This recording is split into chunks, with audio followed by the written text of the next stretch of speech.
Salve, amigos e amigas, diretamente dos estúdios Pod7. Estamos começando mais um episódio da segunda temporada do Papo de Escada, certo? Eu, Roger, estou com ele, Wesley. Oi, Gucci.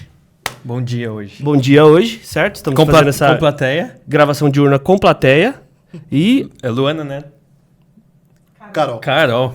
quase igual, uma letra ou outra diferente. É só. que essa, eu emendei, cara. Luana e a Aline e o Fábio. Estamos com plateia aqui, além do Fábio. Apresente o nosso convidado. Renan Gonçalves. De onde? Ele é cofundador da Maloca Games. Boa, Renan. Bem-vindo, cara. Hein? Pô. Muito obrigado, é um prazer estar aqui. Tô bem animado. Legal. Muito bom. Então, antes da gente falar, nosso papo, ele falou que é a Maloca Games, a gente vai falar um pouquinho sobre jogos, sobre a história do Renan. Mas antes, eu vou deixar aquele aviso que eu sempre deixo, para você dar o like nesse Papo de Escada, compartilhar com seus amigos, ativar as notificações para sempre que tiver um vídeo novo. A gente tá colocando vídeo toda semana, hein? Sim. Convidados super incríveis aí toda semana para você aproveitar aquela hora no carro, no trânsito. Vai dando aquele like, então, e compartilhando e dando aquela fortalecida no nosso movimento. Certo, Wes? Certo. Fala aí quem foi o anterior, Salmos. Salmos. A gente falava, convidar pra assistir Aqui, lá ó, também, inclusive, né? ó. É. Aqui, Salmos. Artista camisa. plástico, grafiteiro aí, criou um curso aí, né? Exato. Um método. Pra galera viver de arte. Vivendo de arte, né? É isso aí. E um método igual quem? E quem? Seu vizinho. Leandro Leandro, Gomes. que é método.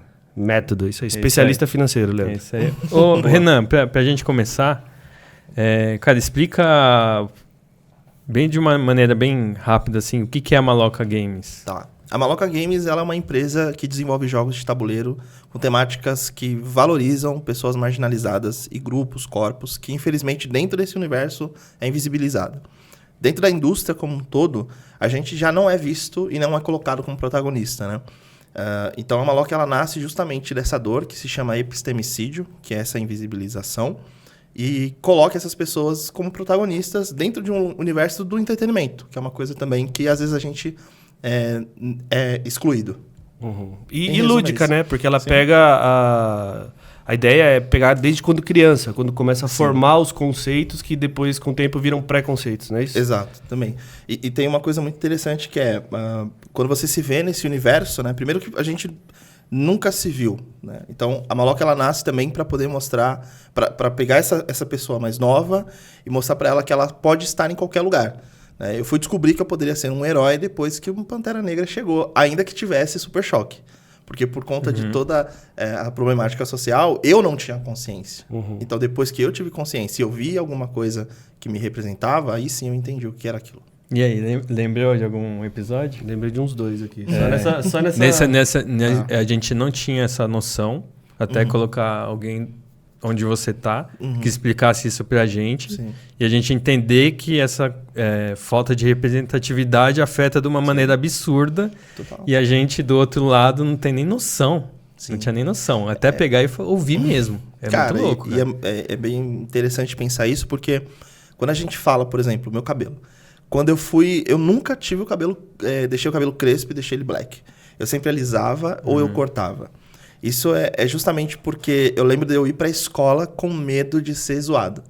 Então eu deixava fazer relaxamento, fazer qualquer coisa para deixar ele menos crespo do que ele realmente era. E é muito interessante que depois que eu entendi o porquê que o meu cabelo é desse jeito e o quão importante ele é pra minha existência e talvez até resistência, hoje quando eu falo assim, cara, dá um trabalho, eu sou preguiçoso, mas... Eu falo assim, cara, eu acho que eu vou cortar, né? Daquela coisa, eu falo, eu não consigo mais. Porque tá tão ligada à minha identidade que eu não consigo mais me desfazer disso sem realmente muita negociação e autoavaliação. Porque quando alguém me vê com cabelo black, ele vê outra pessoa do que eu renasci nesse cabelo black. É nítido. Porque a primeira coisa que você vai assumir esse cara é uma pessoa que se vê como negra. Ele assume esse papel. Total. Né? Não é que uma pessoa que não tem um cabelo assim não faça, mas visualmente você já identifica, né? Então, eu, por exemplo, quando a gente faz o famoso teste do pescocinho, né? Não sei se vocês já ouviram falar. Não. Que é assim, quando uma pessoa negra chega em algum lugar, ela sempre faz assim, ó. Pra ver quantas pessoas iguais a ela tá naquele lugar. Todo mundo faz isso. E é interessante que vocês comecem a fazer. Comecem a perceber quem são as pessoas pretas nos lugares que vocês frequentam, que vocês vão começar a ter uma noção muito mais nítida do quão racista é a nossa estrutura hoje em diversos lugares. Mas, então, quando eu faço isso, sempre que eu vejo... É muito mais fácil você achar alguém de black. Então, quando eu faço o teste do pescocinho, eu vejo alguém de black, eu falo, opa, eu já reconheço, já falo, ó, tem alguém ali. E que tá se valorizando, né? Que tem essa parada que é importante. É que é a coroa, né? Que fala, Exato, né? Badu, quando falou isso aí, ele eternizou esse conceito. Dentro dos movimentos negros isso já acontecia, né? Mas dentro de uma mídia como a Globo e tal, né? Que tem toda uma exposição, fortaleceu muito mais esse conceito da importância do black para a população negra. E pensar que até, acho que 5, 6 anos não tinha produto, né? Pra cabelo. Fala aí. A gente trouxe aqui a fundadora da Soulbrio. Não sei se eu vi o Cara, episódio. foi genial. Ela foi o primeiro produto específico para tranças, para dread, para cabelo black no Brasil depois de muitos anos, cara. Então... E você vê as grandes indústrias, por exemplo, que fazem qualquer coisa sobre o cabelo crespo e tal. Você vê que elas, geralmente, sei lá, tem reação alérgica, tem muita coisa.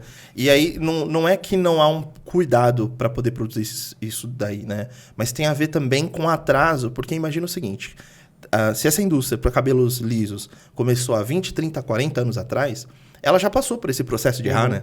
Então, hoje ela entrega um produto muito mais eficaz. Agora, a gente, até nisso, estamos atrasados. Ainda é experimental, né? Ainda é experimental. Ou seja, essas indústrias ainda estão aprendendo a cuidar do cabelo negro, sabe? Então, quando a gente vê alguém que, necessariamente, é uma pessoa preta querendo esses produtos, é uma outra forma também da gente se olhar para aqueles que sabem e entendem o seu próprio corpo, né? O seu próprio cabelo. E tem todo o cuidado, né? Então, pensa, uma mulher preta que não tinha produto para ela desde o começo, ela criou. Ela já passou por esses erros, né? Então, a gente tem histórias. Nos Estados Unidos também, uma grande marca, eu esqueci o nome da marca da pessoa, mas tem um filme até falando sobre o produto dela que virou os Estados Unidos com uma pasta, que eu acho que era para poder fazer os alisamentos, inclusive. Mas no mercado capitalista, se você for pensar as grandes marcas... Aí se deu conta do tamanho do público que tem. E que sempre teve, né? Sempre teve, mas nunca foi visto, Exato. Mas né? por quê? Porque se adaptava. Usava um produto que não era próprio. E assim foi. É o tamanho do mercado deles agora, olhando ali. Eu tô falando assim, lógico que a gente precisava entender um pouquinho mais e colocar as fábricas um olhar mais de representatividade de causa. Agora vamos falar a linguajar deles, do dinheiro. Eles têm um mercado enorme aí, tipo, presta atenção que eles estão precisando e eles vão te dar o que você quer, né? Não, eu acho que assim, o mercado ele nunca vai sofrer independente da situação social imposta. Né? Se é por uma questão de direitos iguais, se é por uma segregação, ele vai arrumar um jeito de lucrar. Essa é a parada no mercado, ele vai se autorregular para lucrar. Então, é importante que nós também... que enquanto a gente não consegue mudar o cenário como um todo, a gente precisa, então, criar ferramentas para que essa estrutura beneficie não só aqueles que já estão em um lugar mais privilegiado. Então, empresários, pessoas que estão criando conteúdo como vocês, trazerem pessoas pretas para cá, mostrar para esse mercado que a gente está criando coisas que vão ser rentáveis em pequena, média e larga escala. Sim. Entendeu? Total. Eu acho que... Você ia falar alguma coisa? Não. Porque você é cofundador da Maloca Games, Sim, certo? sou cofundador. Agora, eu acho que é interessante a gente saber um pouquinho antes disso. Claro. Do Renan, criança ali, como você é de São Paulo, Sim, que ano que você nasceu e também sobre seus pais, sua família. Sim. Queria que você falasse. Cara, eu nasci em São Paulo, eu nasci em 1992 ali, foi uma década meio complexa também, muitas perdas, cena, entre outras coisas, né? Mas eu nasci na periferia da Zona Norte de São Paulo, sempre vivi ali. Hoje eu estou na Zona Noroeste, na Brasilândia especificamente.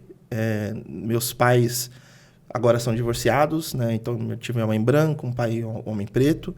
E uma base familiar dentro das religiosidades cristãs. Então...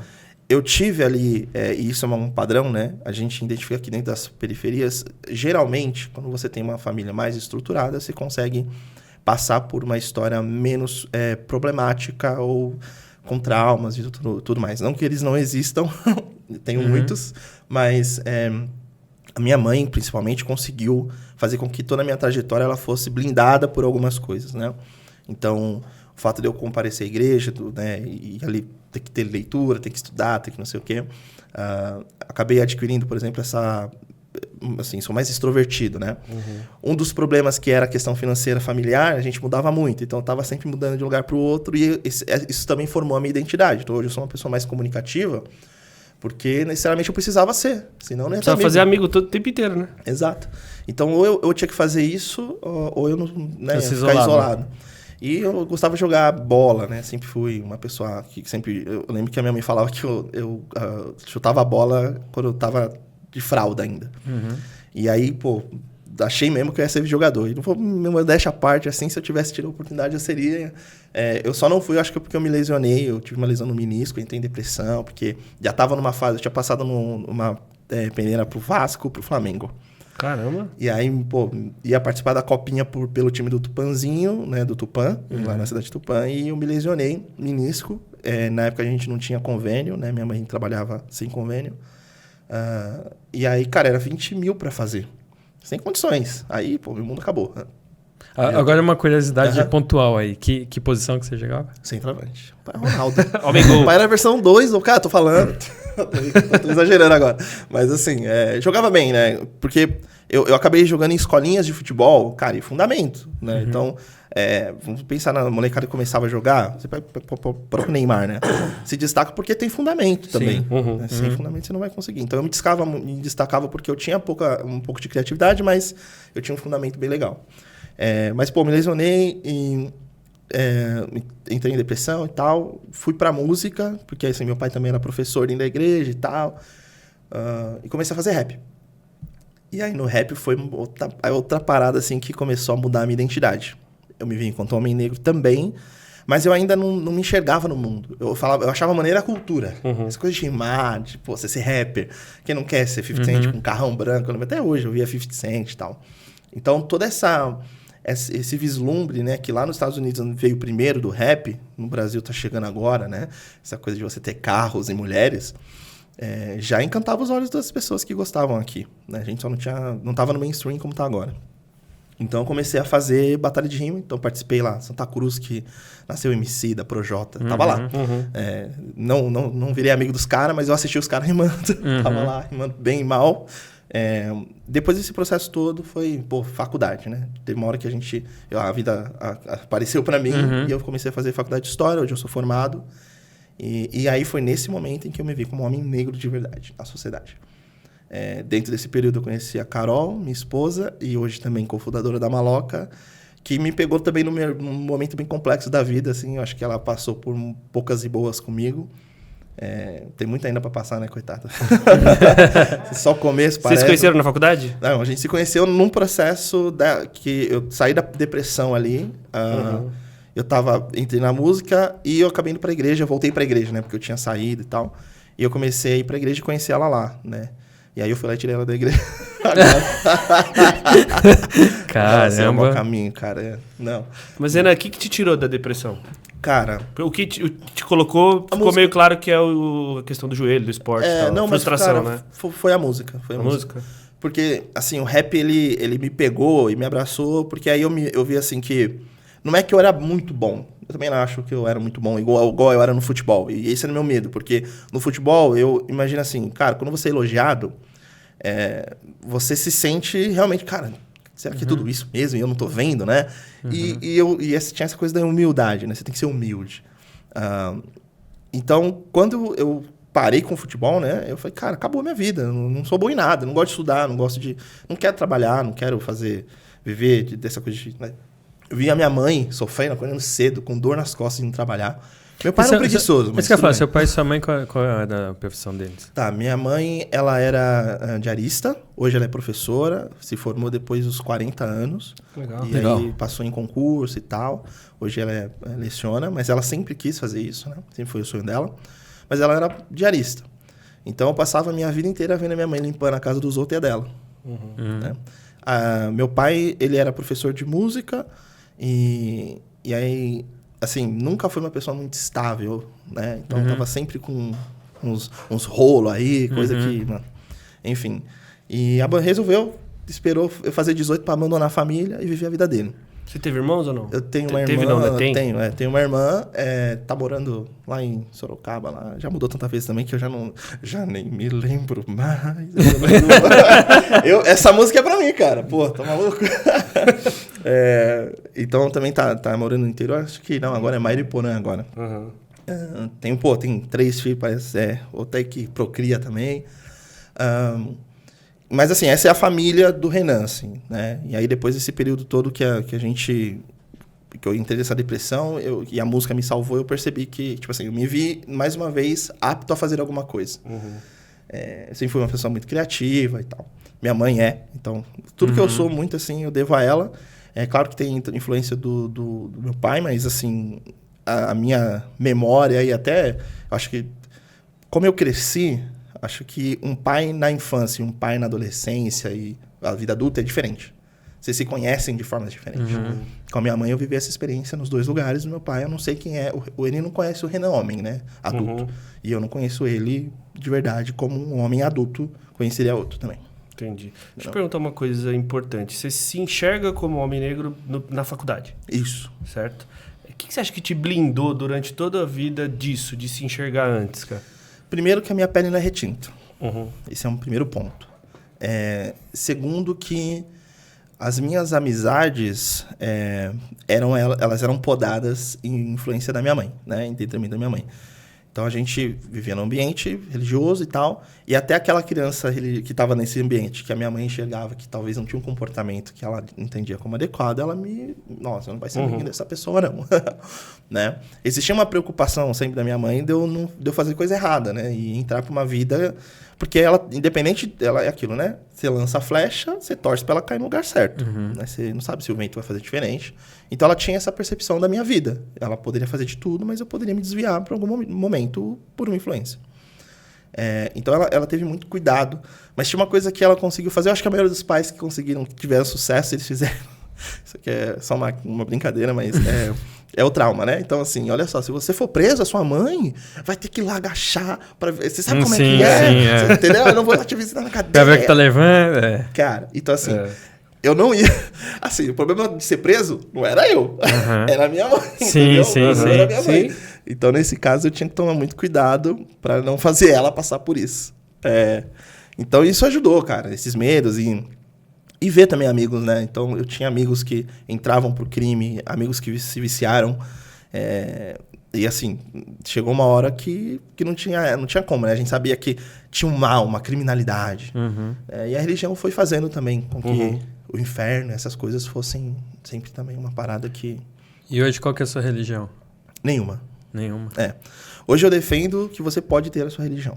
Independente de qual que seja. Pode ter sua fé, sua Exato, crença. Eu vou lutar com o mesmo afinco. Eu vou defender com o mesmo afinco o seu direito. Mas eu vou defender também com o mesmo afinco o direito de você não poder dizer como o outro tem que fazer, ou como eu tenho que fazer, ou como a sociedade tem que ser, porque você acredita em alguma coisa. Você não tem religião, mas você tem fé. Cara, eu acho que eu acredito tanto em Deus que eu tenho um pouco de raiva dele, assim, sabe? Isso porque eu sou também uma pessoa um pouco melancólica, tá? As frustrações na minha vida fez com que eu olhasse pra ela e falasse assim... Cara, viver é meio chato, né? Porque você passa por um processo de conhecer pessoas, amar, sofrer, adoecer, ver outros adoecerem, e aí acaba que você morre. Então, o processo, né? Independente se tem mais alguma coisa pra frente. Sim. Mas esse processo é muito dolorido, né? Então, me faz questionar muitas coisas, como, mas se você tem todo o poder de fazer várias coisas, por que você só não resolve o problema logo e deixa nós viver em paz, tá ligado? Não tira logo mal, cara. Porque não tem porquê. Eu queria ter criado isso daqui dizendo simplesmente, é mais um produto. Não, mas eu tenho que vir aqui e dizer para vocês, olha, compra meu produto porque eu estou fazendo mudança na sociedade, porque ela é problemática. Porque um jovem adolescente não se vê, uma criança, uma menina negra, que é chamada de diversos nomes, não se vê como uma protagonista, sabe? E aí a culpa é de quem é dela? E aí eu começo... Aí vai vir vários questionamentos. Sim. Mas isso são coisas que hoje, né? Eu já estou mais maduro de alguns anos atrás e eu acho que essa decisão minha de não colocar de fazer esses questionamentos, ainda mais para a religião que eu nasci, porque tem uma coisa que assim, né? Eu me vejo no direito de questionar o cristianismo, por exemplo. Eu nasci nele. Eu fui influenciado. Outras religiões, eu não vou questionar, porque eu não sei, eu não vivi essa doutrina, então, né? Por mais que eu estude alguma ou outra para poder ter conhecimento, não vou questioná-la. Ainda mais que sabendo o impacto que uma religião ou outra tem no meio de uma sociedade de fato, né? Então a gente sabe como é que funciona. O importante é, eu vou sempre defender esse direito, sempre. Mas eu tenho um posicionamento e eu espero esse respeito mútuo, né? E eu acredito que graças à religião também, muitas pessoas são salvas, né? Eu não acho que ela não faz um benefício, não traz um benefício para a sociedade. Mas as pessoas precisam ter uma análise crítica. Né? Como historiador, eu sei das mazelas que a sociedade viveu em prol de uma visão autoritária, de uma visão religiosa. Então eu luto um pouco para que isso não se perpetue de novo. Eu tenho a minha posicionamento talvez seja bem parecido com o seu em relação a isso tudo, religião, tudo isso aí. Porque eu acho que ele não dá para levar como uma coisa tão assertiva e também não dá para ser colocado de lado como se não fosse nada, né? Sim. E acho que essa coisa de questionar é o principal. Acho que é importantíssimo a gente viver se questionando o tempo inteiro, senão vai ficar num processo aí que não vai ter uma a religião ela né? tem um papel importante na sociedade, sim, né? sim. De regulador. Em algum tempo, as pessoas foi muito usada para ter a construção da sociedade que a gente vive hoje. Então não dá para não dá para descartar. Não tem importância. É importante para muita gente. Mas também nada pode não ser questionado. E você não pode virar para uma mãe que viu o filho sair das drogas e entrar para a igreja, ou sair do crime para ir para a igreja e virar hoje um pastor, e você falar para ela que a religião não é uma coisa boa, cara. Você não pode falar isso. Entendeu? Então eu tenho essa consciência de que quando você pensa de forma efetiva na mudança de vida, você vê a religião como uma solução. O problema é quando esse mesmo cara que teve essa solução começa a impor para outro, que foi para uma outra, e começa a falar que ele não pode tal, que tem que ser a dele. Então, essa noção que é o problema, né? Essa coisa de você se cegar com aquilo que... e colocar como base para todo mundo, cara. E aí tem uma parada que o cristianismo fala e eu fico muito, assim, acho interessante, que a salvação é individual, mas você tem que ir de pregar. Mas aí, cara, não, mas e se outra religião também fala a mesma coisa? A gente tem as pessoas teriam as mesmas liberdades de sair pregando sobre a cultura iorubá dentro de uma Bíblia, ou melhor, dentro de um metrô? Como é que você ia se sentir? E eu tenho certeza que, né, que seria um risco para a vida da pessoa que está fazendo isso. Não ao contrário. Sabe o que eu ia te perguntar? E você está dando aula hoje? Hoje em dia você dá aula? Hoje eu não leciono mais. Hoje eu trabalho especificamente como Game Economy Design dentro de uma empresa de games digitais, a Domativa. Então, eu saí da sala de aula para realmente trabalhar com jogos e uma outra parada que eu nunca imaginei que ia acontecer na minha vida. Que ano foi isso? 2 anos atrás. 2 anos atrás. Há 3 anos eu consegui um emprego na segunda maior empresa de jogos de tabuleiro do nicho, né? No Brasil, que é a MipoBR. Eu fui o primeiro game design contratado por eles. E um pouquinho depois, a Domativa me deu a oportunidade de entrar no mundo digitais. E voltando ainda um pouco no Renan infância, como que era a sua relação com jogos? Era algo que te fez hoje ser o que é? Ou você tinha pouca relação? Você já era um consumidor? Eu já consumia principalmente jogo como Uno e Banco Imobiliário, né? Esses dois aí praticamente a gente tinha e tal. Mas não olhava ele como eu tenho um olhar um pouco mais para frente. Jogos de videogame, normal, né? Aí a gente adorava. Mas eu fui começar a olhar, por exemplo, para jogos mais de cartas também com Yu-Gi-Oh! Que era um desenho, né? Eu assistia quando era moleque, adorava bater card aí, Yu-Gi-Oh!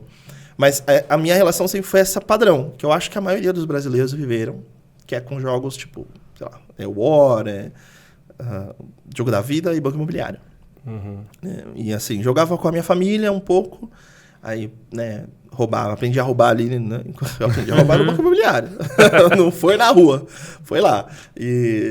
Então, tinha várias experiências com amigos e tal, foi bem divertido, mas ainda assim era uma coisa muito, assim, momentos específicos, assim, não fazia parte constante da minha vida. Mas eu adorava, eu gostava bastante. E a cabeça de criador começa a se desenvolver em que Yu-Gi-Oh!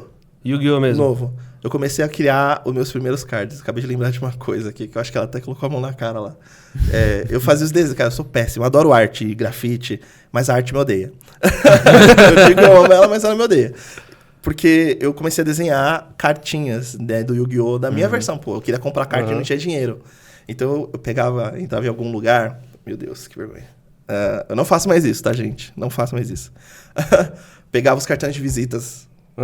E aí eu ia lá e desenhava, transformava o cartão de visita numa carta de Yu-Gi-Oh!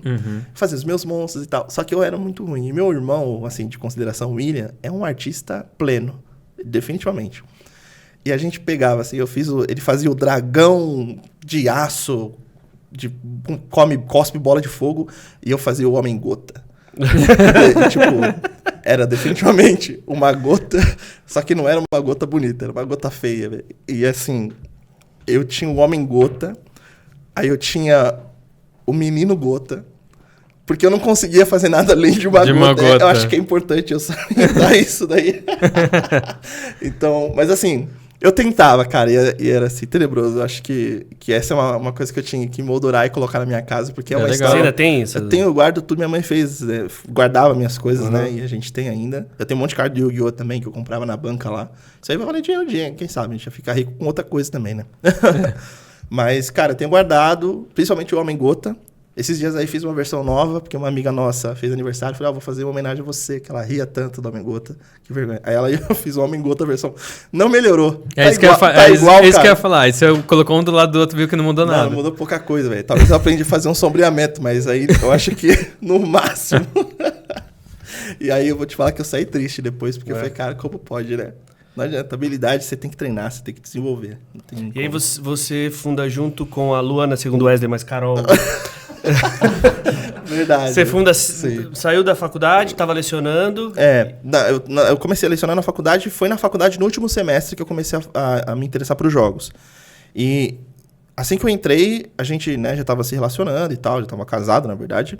E eu fui para esse universo em 2017, no último semestre. Entro no universo de jogos, começo a querer fazer jogos. Um ano depois, eu faço o meu primeiro estúdio, a New Player. E aí só o Renan já pensando em fazer jogo.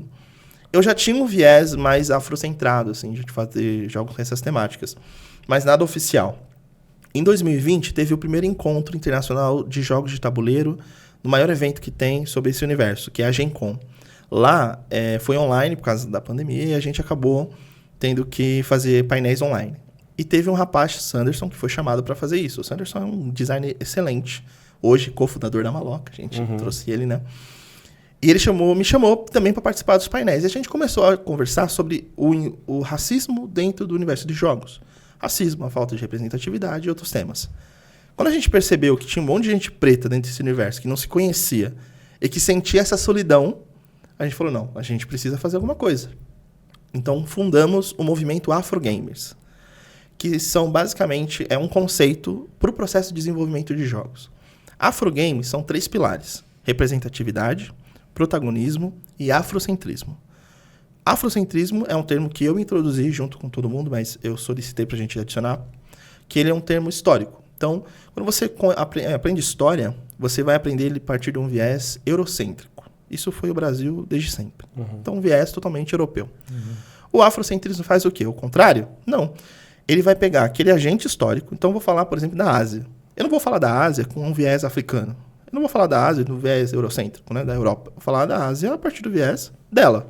Como é a sociedade dela, como ela se mantém, quais são as riquezas, quais são os preceitos que ela vive. E eu coloco essa pessoa como protagonista. Isso é uma forma afrocentrista de se contar a história. Eu coloco as pessoas como agente histórico da história deles. E como é que eu faço isso no jogo? Ao invés de eu dizer para você que a gente vai jogar, existe um jogo chamado Colonizadores de Catan. Ou um outro melhor, Puerto Rico. Em Porto Rico, você vai para Porto Rico como um colonizador. Você vai lá formar colonos, escravistas, né? Então, você vai escravizar as pessoas. Vai colocar ela na sua fazenda. Elas vão produzir açúcar, milho, café. E você vai ganhar ponto para cada vez que você desenvolver a sua fazenda. Então, esse é um jogo definitivamente em que você assume o papel de escravocrata. Esse jogo, ele está falando de um processo ruim. Ok, vamos pegar um outro. Tem um outro chamado, por exemplo, Tikal. Esse jogo existe? Existe. É eu falo isso, o pessoal fica até confuso. Jogar esse jogo foi um dos jogos mais divertidos que eu já joguei por conta da dinâmica de comprar, vender, fazer a coisa desenvolver, que é a mecânica. Sim. Temática, ele é pobre. Não dá. Eu não jogo mais. Mas foi o meu preferido. Mas é uma mecânica que Foi uma você mecânica coloca um tema muito bom, ele Você arrebenta. fala, cara, maravilhoso. E já tem, o que é ótimo. Inclusive, eles mudaram a temática desse jogo, né? Por causa desses problemas todos. Mas isso foi... Foi aqui? Não, lá. Esse jogo tá no Brasil. Você tem ele em qualquer lugar, aí você acha. Você joga na internet, você consegue comprar de versão nacional. Ele não é brasileiro, mas ele nasceu... ele está no Brasil agora, né? Cara, que... Calma, tem mais, peraí. Calma que piora. Você tem outro, por exemplo. Amém, nota 1. Então. Nota 0, menos 1. Menos um. E você tem outros, por exemplo, que vão falar sobre também você, por exemplo, vou falar de dois. Tikal. Tikal, você é explorador, tipo Indiana Jones. Porra, maneiro, né? Você pensar nesse viés. Mas vamos tirar isso daí e pensar assim, ó. Você é uma pessoa branca que tá indo lá em Tikal, pegar todas as riquezas dele e levar embora. Esse é o jogo. Ou minimamente ir lá explorar. E aí você tem os nativos, e aí você trata eles como se eles não fizessem parte daquilo, assim. Eles não entendem o quão rico é as paradas deles, sabe? Assim, como se a gente tivesse noção dessas coisas. A gente sabe, mano. A gente sabe como... A gente sabia já que o ouro era valioso, já sabia um monte de coisa. A gente fazia negócio. Na África, a gente fazia negócio muito antes da intervenção ocidental. Então, esse jogo fala sobre isso. Aí você tem um outro chamado Santa Maria. Fala sobre a colonização espanhola. Cara, é muito engraçado. Quando eu tive aula sobre a colonização espanhola, a minha professora terminou a aula, foi um silêncio. Parecia que a gente estava em luto, porque assim, é tão pesada. E você fala assim, pô, o Brasil não é? É. Mas você ouvir os relatos desse processo numa sala de aula assim, e a professora terminar e a gente ficar num silêncio e tipo, tentando entender ainda a social que a gente acaba de ouvir, das atrocidades. E aí você vai jogar esse jogo, sabe como é que é o ponto? É pontos de felicidade que você faz. Aí fala assim, quem ficou feliz ali? Não tem como, cara. Pontos de felicidade. Então, assim, é um jogo onde o seu papel é colonizar aquele lugar. O jogo tem um português na capa indo lá. Então, assim... Ah, Renan, mas isso aí foi, sei lá, 10 anos atrás, 20 anos atrás. Peraí, você acha que eu tenho que esquecer coisas que passaram há 20? Você tá falando pra mim esquecer a escravidão. Eu não posso. Eu vou considerar coisas há 500 anos atrás. Eu preciso fazer isso. E se esses jogos foram criados, né, eles são jogados até hoje. E vão passar despercebidos. Eu não acho que uma pessoa vira escravocrata porque joga esse jogo. Mas eu acho que a identidade da sociedade é gerada a partir disso. Porque a experiência vai te mostrar e fazer com que você faça relações com o real. Então tu vai olhar e falar, porra, tô vendo sempre um reforço negativo de um corpo. Aquele corpo é ruim. Um reforço positivo, ele é positivo. Acabou. Ele meio que perpetua conceitos que... Exatamente, é mais uma manutenção. Então, você fazer jogo que vai falar que, desculpa, que colonização brasileira foi boa, irmão, sai daí. Não dá. Não dá pra você falar, mas sobrou coisas boas. Pra quem sobrou coisas boas? Aí você tem que fazer essas perguntas. Então, tem um ponto legal que eu falo, que jogo sobre história não é legal. A história é horrível. Não faça jogo sobre história. Pega essa história que você, sei lá, aconteceu aqui a industrialização. Faz um outro mundo, eu peguei referências, mas não é um jogo histórico, porque fazer jogo histórico dói. E não dói. Mexe em feridas ali, né? Cara, não cicatrizadas, né? Não tem como. E aí, assim, vou falar, tu vai ganhar dinheiro com esse jogo e não vai voltar dinheiro para as pessoas que sofreram por esse processo que você está representando. Por que você está fazendo jogo sobre isso? Ah, mas tem jogo sobre Segunda Guerra. Precisa fazer? Tá bom, você quer fazer? Videogame e tal. A dúvida que fica assim quando a gente olha no impacto social, é claro que aí a gente está falando de coisas que podem não fazer sentido para alguns. E tudo bem. E aí a gente vai dizer, mais uma vez, quando é que o que eu faço impacta o outro, quando é que eu vou entender isso e eu vou tomar uma decisão de ou não praticá-lo ou de remodelar aquilo que eu estou criando, sabe? Para minimamente não prejudicar ou sei lá. E esse processo todo que a Maloca tem feito, né, que a gente foi fazendo depois que a gente criou os jogos e pensou nos produtos que a gente fez, é justamente para isso, cara. Resolver essa dor. Que é a preocupação de você ter pessoas ali que vão olhar pro jogo e falar, cara, realmente, assim, eu poderia colocar qualquer tema no jogo do Puerto Rico, qualquer outro tema, mas o cara escolheu falar sobre aquilo. pra justificar a mecânica. Não precisa. Dá um exemplo aqui pra gente, Renan. Não, mas só uma coisa. Uhum. E você tem um conhecimento de em que ano mais ou menos que esses jogos começaram a ser questionados? Eles já foram questionados lá atrás ou foi uma coisa recente? Ó, vamos assumir aí que de uns 10 anos para trás, lógico, existiam pontos e pessoas que já identificavam isso, mas ele ganhou força depois de uns 10 anos agora, assim, 10 anos atrás, a gente começou a ver um movimento, né? Porque quando eu cheguei no hobby, há 5, já tinham alguns insights sobre isso. Uhum. Então, eu não fui o criador disso. Então, já tinha gente questionando. E fora no Brasil, principalmente, né? Porque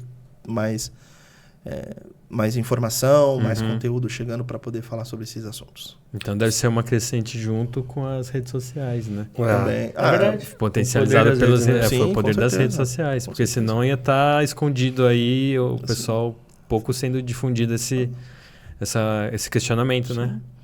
Total. É legal. Com certeza. Renan, sua primeira criação tá aqui ou não? Cara, não... Eu ia trazer, inclusive. Mas fala dela, Vamos lá. como que é, pra gente entender o seu... A origem, né? O meu primeiro jogo se chama Grafito. Era um jogo sobre grafite mesmo. Nosso objetivo, então, é coletar tintas para poder fazer grafite. Esse jogo é bem legal porque ele tem um sistema de rondel. Basicamente, são 4 círculos que simulam uma picape. E você vai definitivamente discotecar para poder girar e colocar cubos, combinar cores para poder pegar tintas. Esse jogo você ganha quem fizer os grafites mais difíceis ou então que estão mais interessantes ali na parede. Esse foi o meu primeiro jogo publicado na segunda maior empresa de jogos de tabuleiro do Brasil. Que legal, né? Bem interessante. O Salmos ia gostar, né? De pegar tinta, né? Sim. Legal. Cara, logo depois, assim, vou pensar já em como Maloca surgindo, né?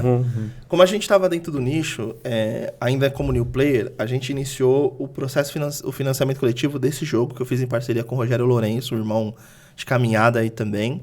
É um homem branco, mas que super consciente e que sempre se preocupou em fazer temáticas também afrocentradas para esse universo. Então a gente junto fez o jogo Maasai. O jogo Maasai é um jogo que fala sobre a mãe, o povo Maasai que vive entre o Quênia e a Tanzânia. E o nosso objetivo é fazer um colar que é típico desse povo, né? Esse colar, cara, ele é muito bonito, ele fica reto assim, tem uma estética bem legal. E a gente usa dados para preencher esses espaços. Depois eu posso abrir só o tabuleiro para vocês verem, mas ele é bem legal. Esse aqui foi o nosso primeiro jogo.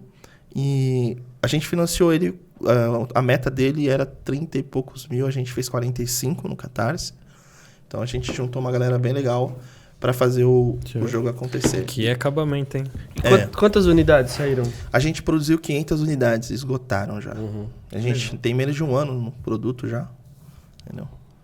É bonito, né? Sim. E você lembra quem fez a ilustração? Sim, a gente contratou um brasileiro chamado Saulo para fazer, mas toda a parte de design gráfico quem fez foi o Rogério. O Rogério é uma máquina aí do design gráfico. Ele sempre uma visão de deixar o produto muito bem na prateleira, né? Inclusive, os nossos jogos beberam bastante da fonte do próprio Rogério, porque a gente começou a se preocupar com esse viés. E a gente entende que o mercado ele vai aderir a isso, né? Estética. Hoje a gente vê que a maioria dos financiamentos, a maioria dos jogos que vendem, primeiro eles vendem a roupa dele, a arte, e às vezes o jogo nem é tão bom. Sim. E ele já nasce, pelo que eu entendi, me corrige se minha visão não estiver condizente, ele já nasce com o afrocentrismo, ou seja, com o protagonismo de alguém, pelo que eu vi na ilustração, de uma pessoa preta, e ao mesmo tempo de forma simples.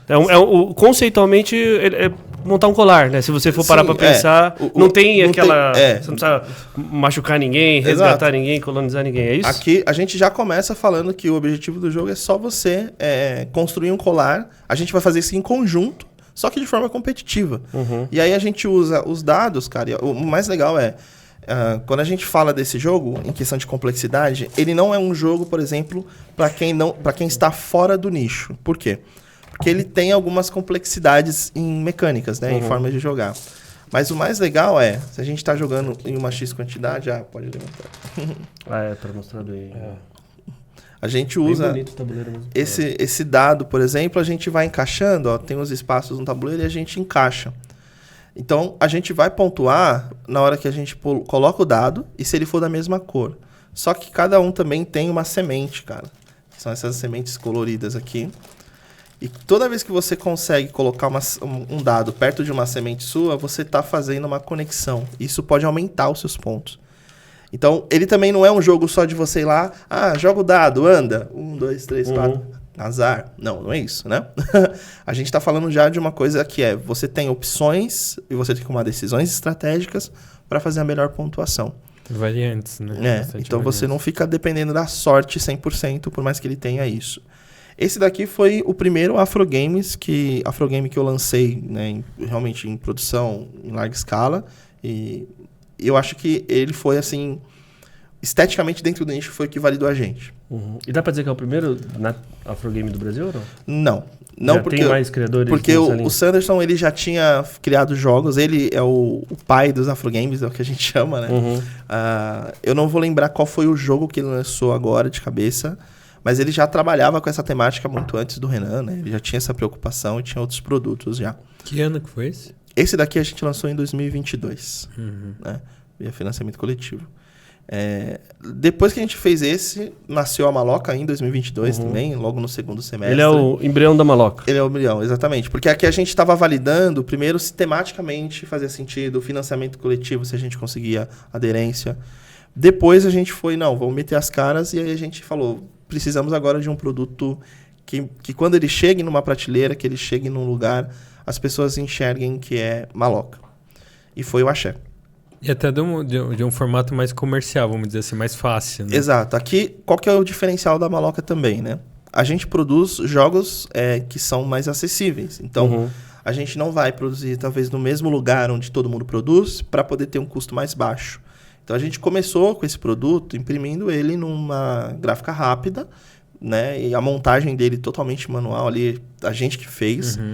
A gente fez 1000 unidades, a gente só tem 80 hoje, então a gente riscou tudo, basicamente.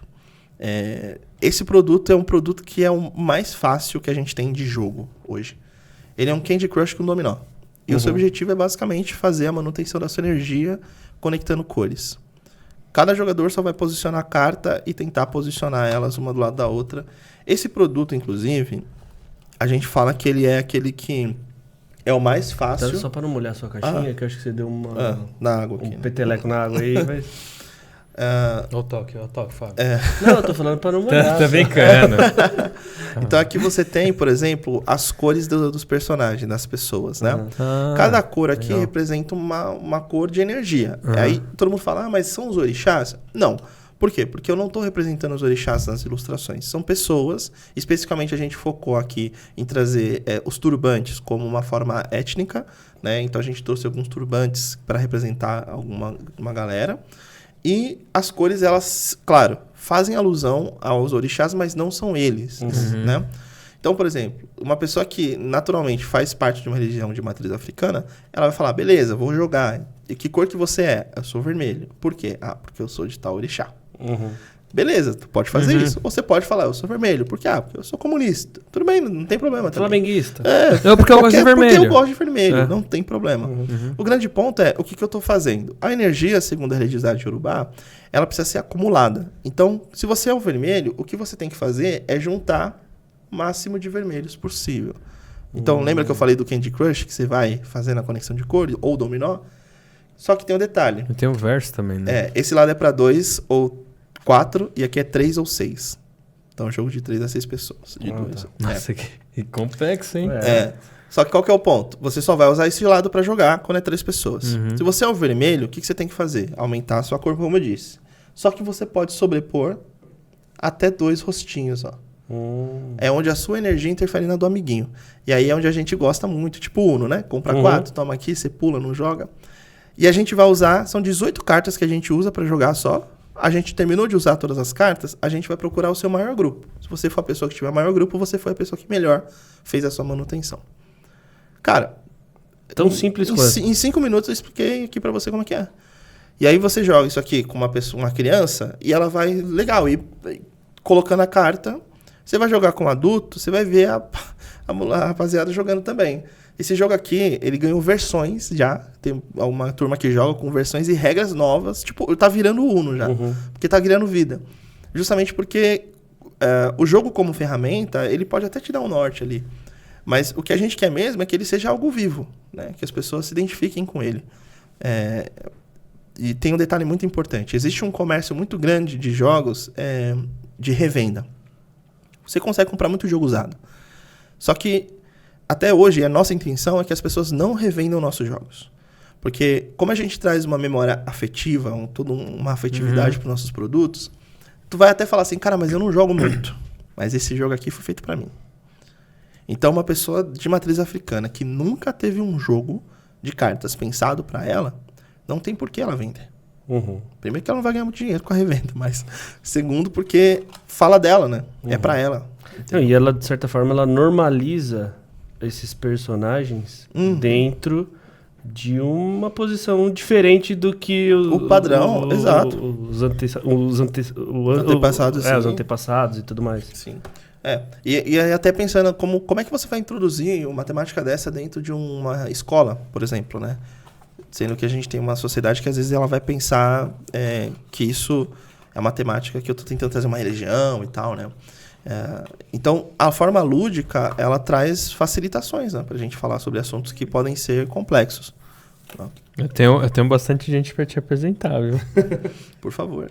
Tem bastante mesmo. Inclusive, Kátia Chedid precisa ver isso também, né? Kátia precisa. Pedagoga. Eu lembrei muito do Fred vendo esses desenhos. Fred, e também, assim, muito legal a qualidade artística também, tá bem legal. Isso aqui é tudo, né, obra do Lucas ou orientação, direção de arte dele. Eu acho que o Favela a gente teve a direção dele e quem fez foi o Vitor. O Vitor foi um parceiro que entrou no projeto do Favela especificamente. E essa mecânica, vamos dizer, desse jogo, foi a criação de vocês ou teve alguma inspiração? Cabeça Renan? Não, vou ser bem sincero, você não vai achar mais nenhum jogo que tem uma mecânica nova, única. Todo jogo hoje ele tem uma inspiração. E isso é normal nos jogos. Sim. Inclusive, existe um ponto importante para quem é investidor quer investir em jogo, aprenda uma coisa. Você não vai conseguir patentear mecânica. O que se patenteia é a marca, a logo, Banco Imobiliário e Monopoly são o mesmo jogo. Isso. Isso é importante. Melhor exemplo. Né? Então, assim, mas o que vende? Quando você fala assim, vamos jogar aquele jogo do dinheirinho, quem aqui no Brasil fala Monopoly? Entendeu? Lá fora todo mundo fala Monopoly, mas aqui todo mundo fala Banco Imobiliário. E tá jogando Monopoly. Entende? Então, o importante é a gente entender que, infelizmente, por algumas questões até acho que faz até sentido, né? Inspirações, você não consegue patentear o jogo em si, a mecânica, né? Mas, é claro, a comunidade como um todo sempre vai valorizar o produto a quem foi o criador daquilo, né? E a gente sabe o que é uma cópia e o que não é. E não tem problema você pegar suas inspirações e fazer. Então, todos os nossos jogos, sim, são inspirados em vários jogos. Sim. A maneira como a gente aplica a nossa mecânica é diferente. E especificamente porque a gente trabalha com uma mecânica diferente, que é bem antiga, que se chama Mancala. A Mancala é um jogo africano de mais de 7 mil anos. Um jogo que ele fala sobre você colher e semear. É um jogo extremamente matemático, onde você tem que fazer muita conta. E essa mecânica, né, essa mecânica do jogo Mancala, na verdade, Mancala é uma família de jogos que tem essa mecânica, né? Tem jogos ocidentais com essa mecânica, né? Várias empresas já fizeram. Só que elas nunca falam qual é a mecânica de onde vem, por que usa, o que quer dizer. E mais uma vez a gente está falando de alguém pegar um produto que nasce na África, que nasce de uma cultura negra e invisibilizando ele.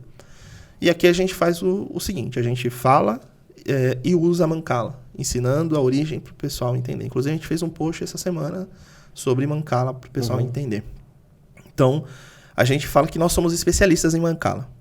Eu tenho Mancala de diversas formas de você imaginar.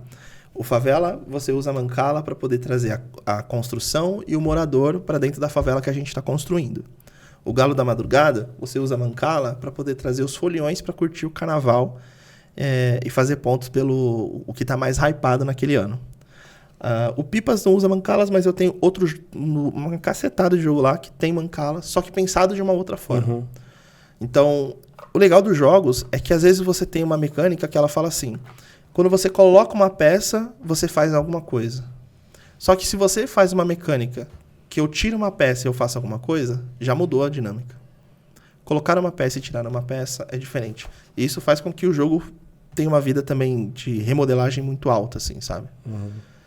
E, a galera gosta dessas coisas. Esse é o que é mais legal. Sabe o que eu ia te perguntar agora? Você quer perguntar alguma coisa? Queria duas. Não, mas fala aí. Eu queria entender como é que é o seu processo criativo, ou seja, como que vem a sua inspiração para os jogos e ao mesmo tempo, nessa mesma pergunta, você parece ter estudado muito sobre o universo dos games, né? Eu tive que aprender bastante, mas eu acho que o meu processo criativo tem a ver com o meu processo de estudo. Eu comecei a jogar e queria começar a criar. Logo, o meu jogo não era legal porque eu não tinha referência. Então, o processo do game design, independente se é digital ou não, ele precisa ser baseado em referências. Você não vai conseguir criar nada assim, muito produtivo, a menos que você tenha muita sorte e criar uma coisa muito inovadora. Mas você sempre vai precisar de uma referência já no mercado, então experiência.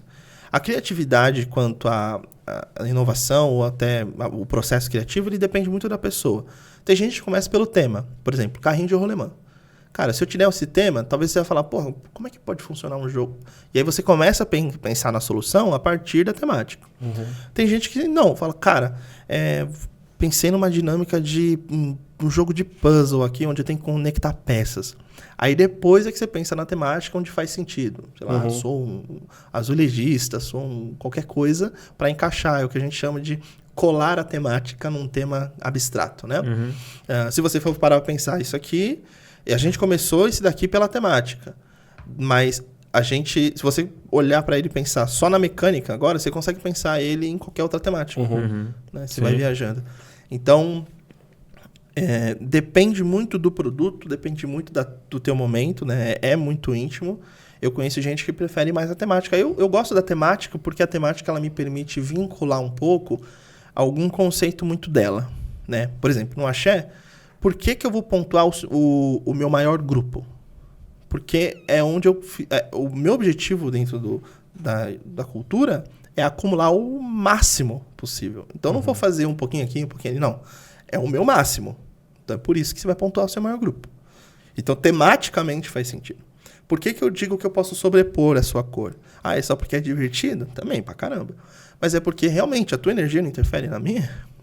Vai você tampar de bom humor e ele de mau humor pra você ver se você não começa... Ou um interfere no outro. Sim. Sabe? Então, necessariamente, isso tematicamente está relacionado à minha decisão de mecânica.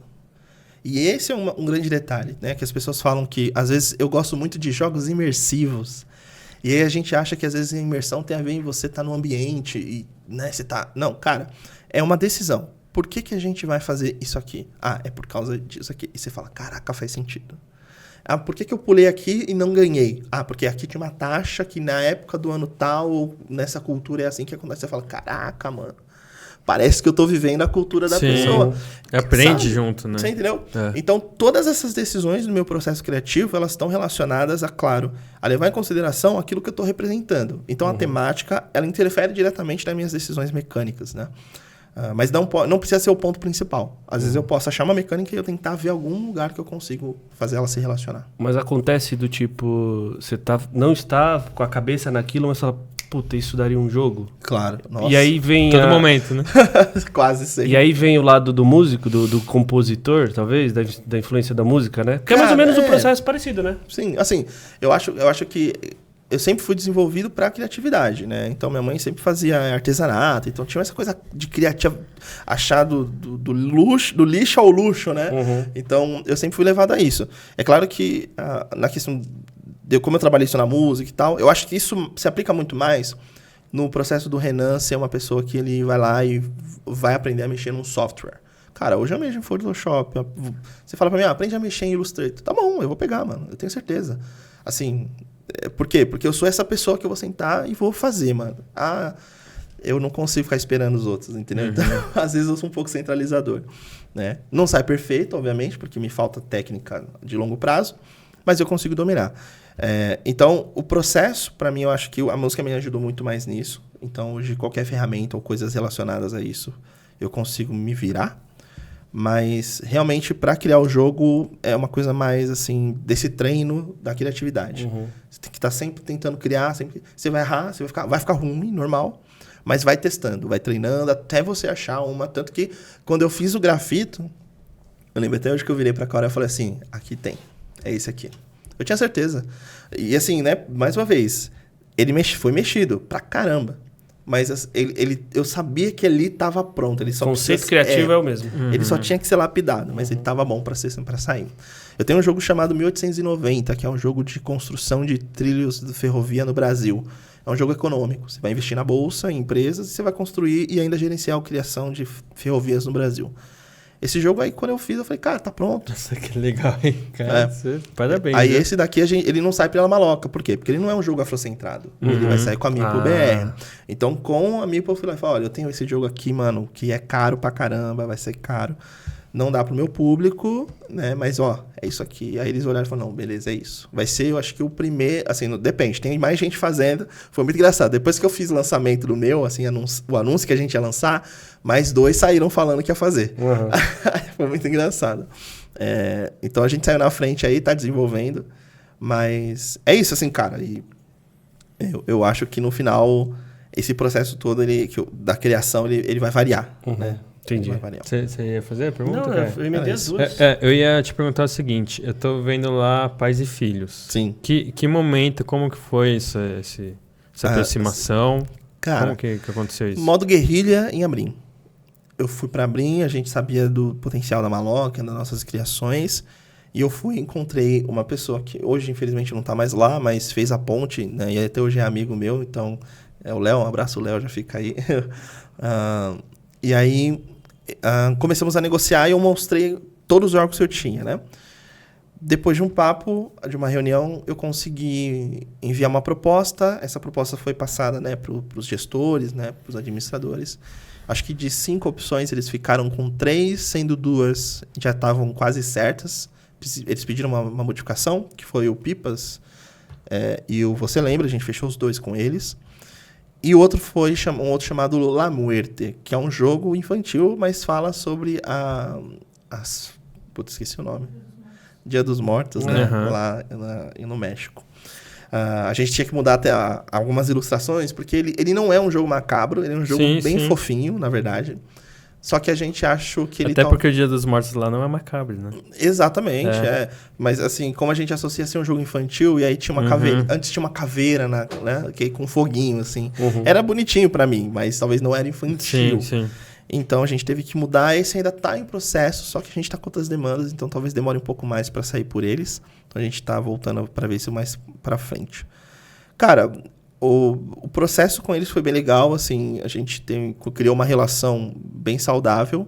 Eles são, na minha percepção, depois de analisar um pouco o mercado, eu entendo eles como a segunda maior distribuidora de jogos e brinquedos do Brasil.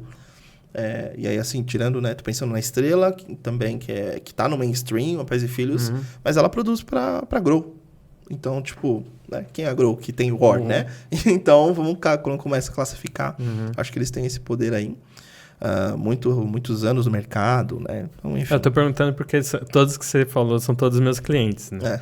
Então, assim, eu já vi como tava nesse esquema aí. Você já vai ser encontrado Estamos no catálogo. Desse ano? Do ano passado já tava? Do ano passado já tava também. Na abril do ano passado a gente tava já. Legal. Isso. Só que ano passado ele tava como protótipo ainda. Aí agora ele já tava... Agora ele tá já produziu, né? Acho que eles estão agora só mandando os pedidos. Mas, por exemplo, o Pipas, ele seria alguma coisa da Maloca? Como assim? Porque você, pelo que eu entendi, você tem categorias que você passa para um outro fabricante e coisa que mais da causa mesmo para Maloca. Certo? Mas vamos lá. Tem uma coisa que é interessante, né? A Maloca também tem um diferencial de mercado que a gente atende os 3 setores. Você é uma empresa de jogos, está precisando de gente para criar jogo? Você chama a Maloca. Eu sou uma distribuidora de jogos e eu licencio das marcas. A gente faz isso.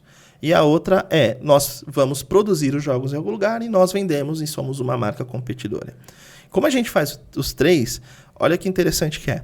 Eu, por exemplo, não tinha dinheiro para produzir o Você Lembra e o Pipas. Então, a gente falou com a Pais e Filhos, vendemos a licença, eles produzem e vendem, comercializam. Nossa marca aparece também, né, nessas condições. E nós compramos a um preço abaixo do mercado, para poder revender enquanto marca. Então, eu falo que a gente ganha quase 2 vezes. Uma porque eu não preciso custear a produção. Sim. E a segunda é que eu compro com um preço mais barato. E eu posso comprar 100, 200. Eu não preciso comprar 1000.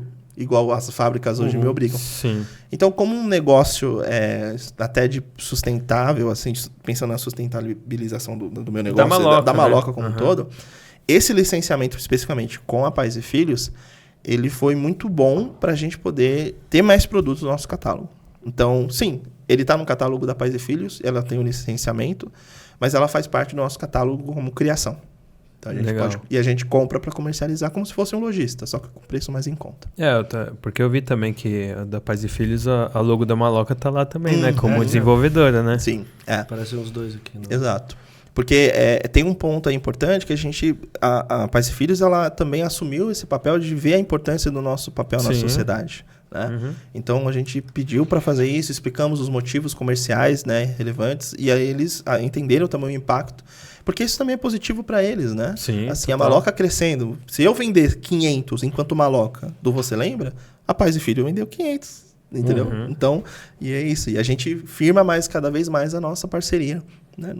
Para nós não tem problema, né? Eles têm a expertise de produção.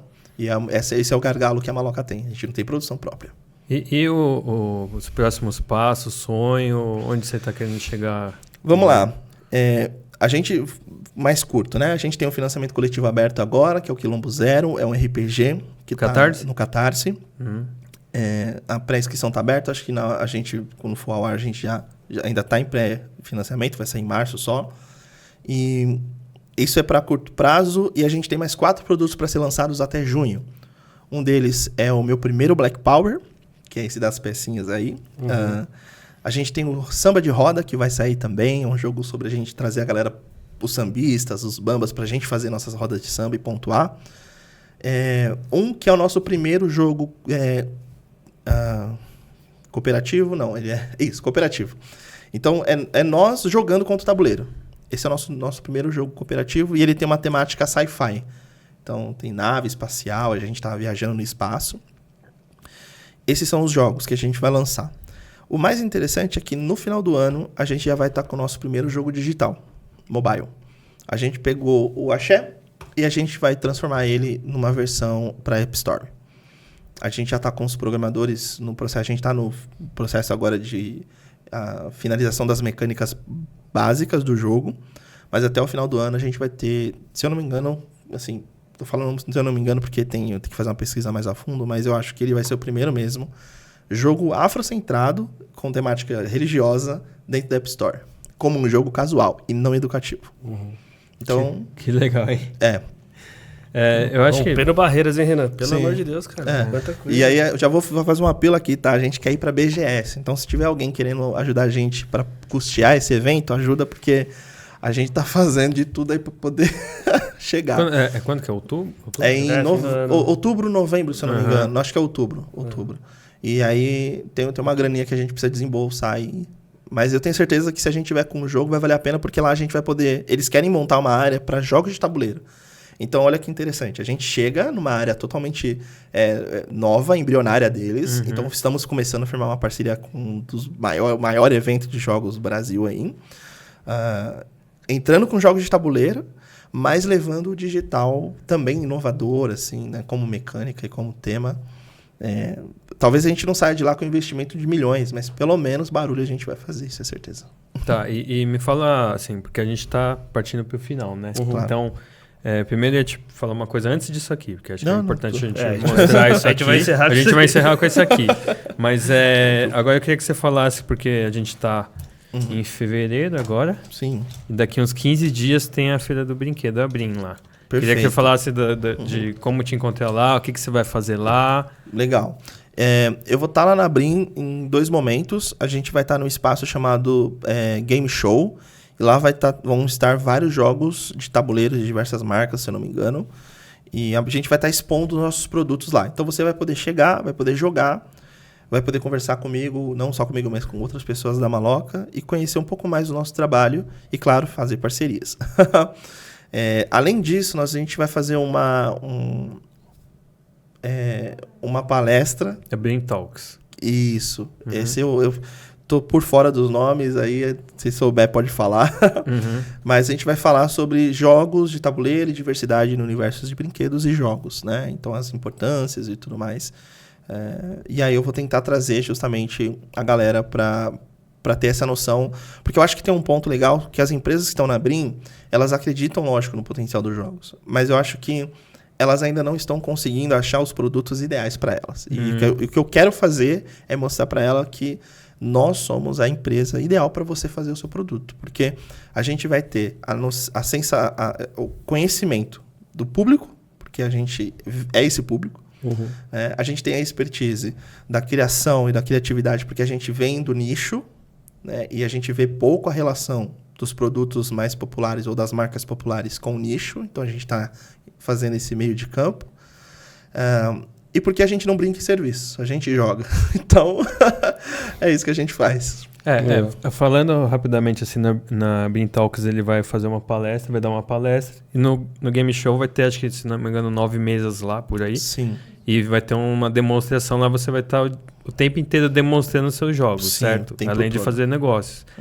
Eu acho que nesse mercado, o que está acontecendo aqui, se vem alguém de fora, aquela coisa que os próprios fabricantes não dão o valor pro que é nacional. Porque, por exemplo, se vem uma Mattel, ela está distribuída em várias fábricas aqui. Então, ela pode ter Mattel em A, em B, fazendo coisa dele, tudo bem. Sim. Agora, quando chegar uma nacional, uma maloca, eles vão querer exclusividade.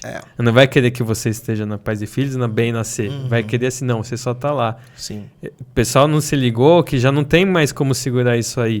E eles não não fazem essa comparação, que é de fora e que é de dentro. De fora eles aceitam dividir o bolo, que é o estúdio, vamos ser uma empresa criativa, e o nacional vai querer quase...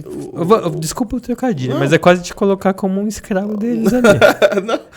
Isso. Eu acho que tem essa... claro, exclusividade, ele realmente é muito prejudicial para nós. E a gente não trabalha, e esse é o ponto, né? A gente prefere falar, pô, a gente quer exclusividade. Fala, cara, não, sinto muito, infelizmente a mecânica é nossa, o jogo é nosso, você vai ter o direito de fazer aqui a distribuição dele. Mas tem um detalhe importante também, tá? A gente tem mais de 60 títulos desenvolvidos. Então, hoje, a Maloca, ela tem o nosso poder criativo é muito alto. Se você falar 60 é só Maloca? Só Maloca. Caramba, eu ia te perguntar, Maloca e Renan, quanto o universo, o tamanho de... Cara, hoje eu não faço mais jogos do Renan, né? Assim, eu parei de fazer coisas muito individuais, porque pra mim faz muito mais sentido fazer Maloca, porque é a marca que eu trabalho, é a marca que eu trabalho nas redes e tal. Então, independente disso, é sempre melhor pra mim. Mas... eu acho que as empresas, elas não vão conseguir... Eu não tenho muita dor de cabeça quanto à preocupação, tipo assim, cara, o Você Lembra vai sair só pela Pais e Filhos. Ia ser bom se saísse por outra? Talvez sim, né? Mas realmente, eu acho que o ideal pra mim é fazer um outro produto para outra empresa. Então, mas eu também acho isso, tá? Eu não acho que tem que ser o mesmo produto para os outros. Entendi. Mas a Maloca está em cada só que com um tipo de produto. Sim, não tem nem competição. E eu acho que esse caminho que você tá falando aí de pegar e separar Renan de Maloca é essencial, porque uma hora o Renan pode sair disso e a Maloca tem que continuar. Exato. Certo? É importantíssimo isso, né? Não é mais o... Vai deixar de ser seu filho para ser a bandeira de uma causa, né? Exato. E tem que ir sozinho depois. O pessoal já pensa nisso. Eu ainda consigo ver isso mais distante, né? Larga a mão, Renan. Quer dizer assim.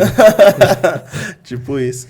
Mas, cara, eu tô bem entusiasmado com as possibilidades desse ano, porque a Pais e Filhos, com essa parceria que a gente firmou e com os resultados que a gente tem enquanto Maloca, quando a gente chegar para apresentar alguma coisa para as empresas, né, e tal, a gente vai ter muitos números, muita base para dizer, olha, você está fazendo uma decisão muito assertiva para o seu negócio, né? Antes a gente tinha que falar, vamos testar junto? Hoje eu não preciso testar, está testado. E as empresas estão percebendo que precisa ter isso no catálogo também, né? Para estar atualizado ali. E é isso, cara. Renan, vocês só fazem jogos sobre temática afrocentrada? Cara, como design, Renan, eu faço de várias temáticas. Mas a Maloca, ela é focada. E isso é importante porque se a gente for fazer um jogo com uma outra temática, ela tem que ser...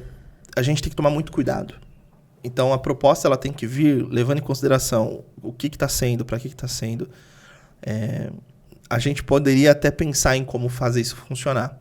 Mas é bem difícil, porque não tem a nossa identidade, né? A gente acaba perdendo um pouco do propósito, né? Eu sei que às vezes isso pode fechar algumas portas, mas desde que a gente consiga, em algum momento, colocar... Eu acho que, na verdade, é o que você falou, né? As empresas estão procurando isso. A gente sabe que as empresas ainda precisam de representatividade, elas precisam fazer isso, porque se elas ficarem no padrão que era imposto, elas não vão conseguir evoluir. Exato. Né? Vamos mostrar esse jogo aí? Vamos lá. Antes eu queria só te parabenizar por...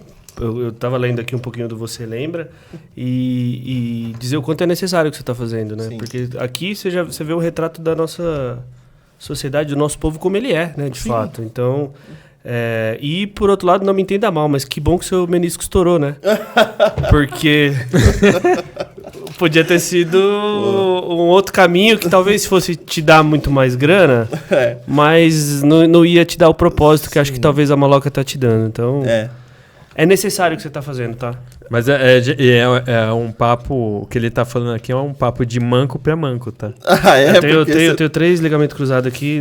Não era tão bom no futebol, jogava direitinho, Não, jogava mas... bem, Roger. Jogava bem, Roger.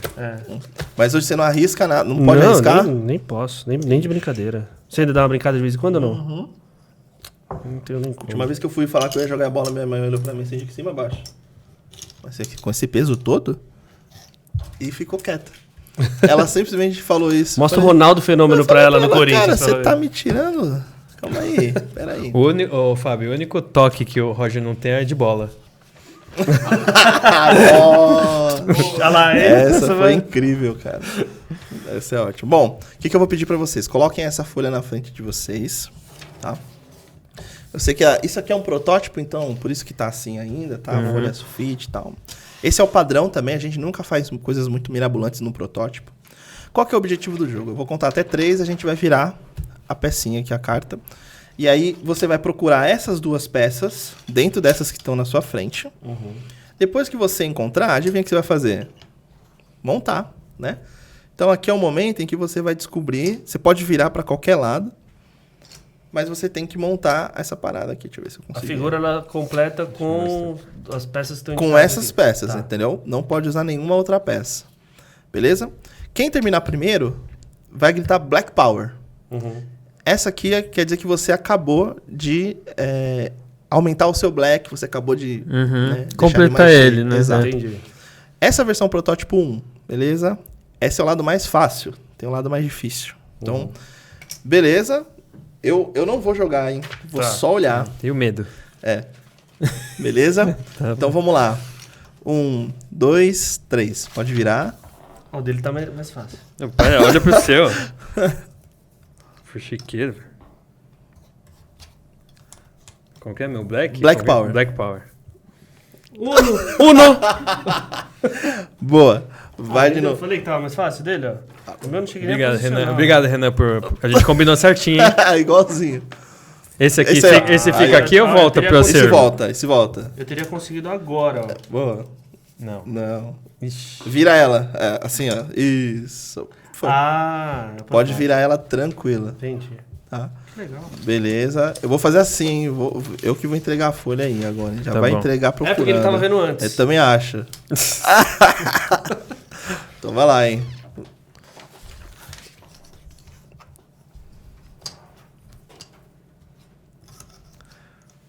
Eu já achei as peças. A Aline já tá cara. querendo...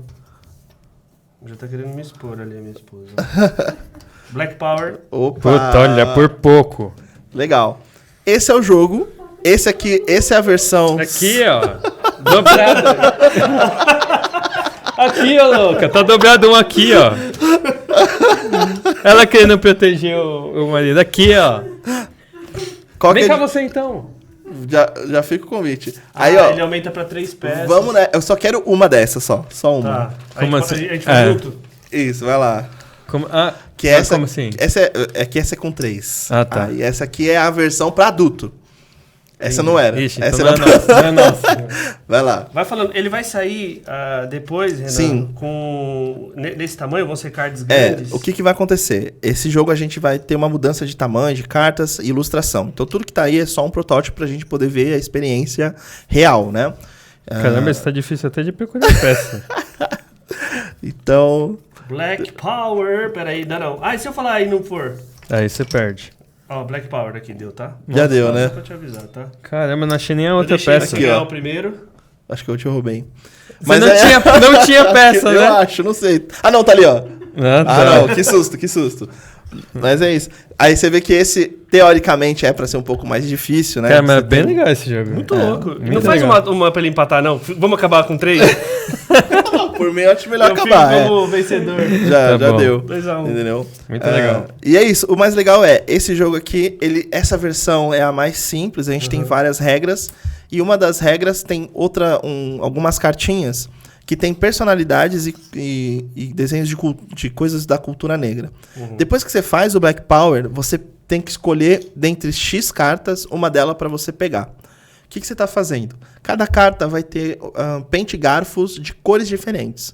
E aí você vai tentar, toda vez que você conseguir pegar uma cartinha nova, você vai tentar acumular o máximo possível de alguma cor. E você pontua também por esses pente garfos. Então, além de você fazer pontos, porque você completou, né? Porque você foi mais rápido, você vai fazer também porque você vai gerar sua identidade pegando essas cartinhas. E é por isso que é meu primeiro Black Power. Porque aqui você primeiro aprende sobre você, desenvolve, né, um pouco mais sobre o seu autoconhecimento, para nas cartinhas gerar sua identidade cultural. Que legal, cara. E esse aqui vai sair pela maloca mesmo. Esse daí, a gente está em negociação com um parceiro, também muito forte, justamente porque ele é um produto que a gente acredita que ele tem um potencial bem grande. É isso que eu ia falar, esse tem um potencial enorme, hein? Então, a gente está pensando bem, com muita cautela. E isso dá medo. Ouvir você falar isso me dá medo, porque é aquela decisão de falar, cara, será que não é melhor a gente fazer pela maloca e assumir o custo? Porque qual que é o nosso desafio? O custo de produção. Né? Você falar assim, se eu tivesse dinheiro para produzir, eu produzia tudo e aí, eu ia trabalhar em cima disso. O problema é que às vezes eu tenho que vender também a licença para fazer o projeto ser real. Depois, quando em off, eu te falo. É a minha opinião. Beleza.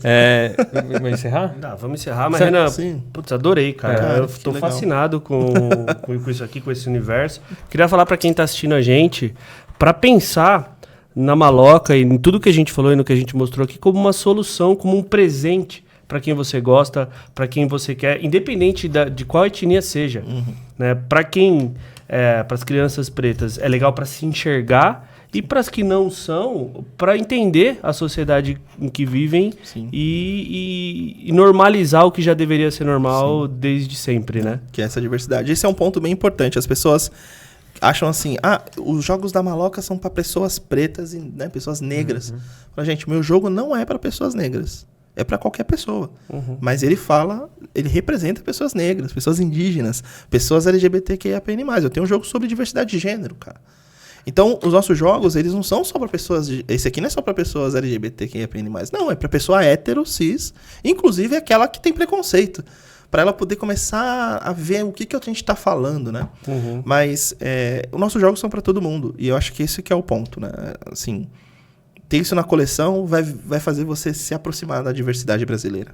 Mas eu acho que a geração nova aí já tá vindo mais redondinho pra isso aí. Vai aceitar muito bem isso aí. Sim. Eu tenho contatos eu assim, tá bem mais fácil agora. O pessoal vai... Mas isso aqui é um Vai conhecer instrumento poderoso para transformar. E pra escola, né? Sim. Precisa na escola. Isso aqui precisa estar na escola. Na vida, numa roda de amigos, em casa. O que você quiser fazer. Sabe o que eu ia te falar? A gente vai se encontrar lá na feira, né? Na Sim. Brim. Já te convido aqui a participar lá do Toys Podcast pra gente puxar o assunto. Tá E, aceito e depois você ia fazer um episódio do Toys Podcast já. Legal. pra falar também disso aí lá, entendeu? Que acho que aí vai estar pelo menos também encaixado no nicho ali. Sim. Aqui a gente falou de Renan, mas lá vai ser muito mais Sim. falando do propósito que o Renan tem ali com a maloca, tá? Perfeito. Tá aceito já. E eu também pedi pra você falar suas redes sociais, porque vai pro áudio também, né? Legal. É só seguir a gente no Instagram, Maloca Games Oficial, Maloca com C, tá? O nosso site é www.malocagames.com e acho que esse daí já tá bom. Quem quiser comprar, encontra lá. Isso. Entrou no nosso site, você já consegue ser direcionado pro link de compra, tá? Legal. Façam isso, gente. Comprem. Vamos apoiar aí o que é nosso. Vamos tirar um pouquinho as crianças das telas e Sim. E colocar aqui até essa função você tem que é super valorosa nos tempos de hoje, né? De tirar Sim. o pessoal das telas. Né? Porque a gente tem 2 desafios. O primeiro é tirar, ou se for para manter, ser um tempo produtivo. É isso aí. E aí é onde entra esse processo de eu falar assim, cara, por que eu preciso de um jogo digital que é totalmente casual? Eu não sei se vocês conhecem jogos de celular que aí você tem que ficar arrumando uma estante.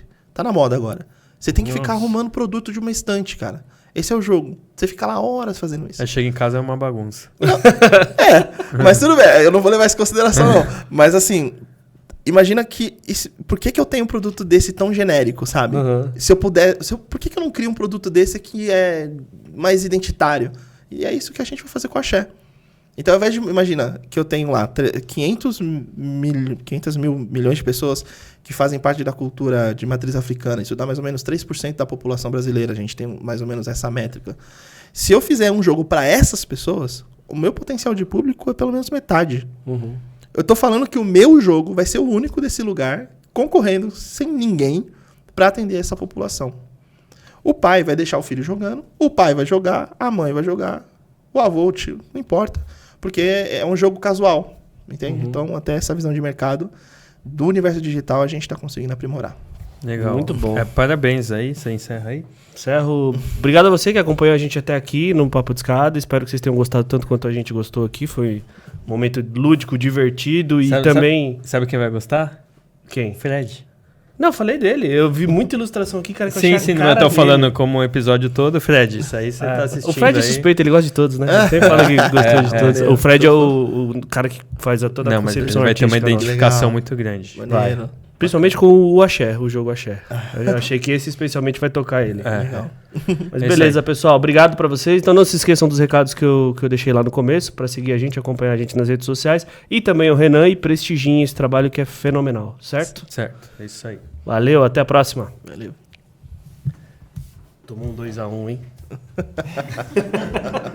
Competitivo e com toque. Cara, Imagina se não tivesse toque.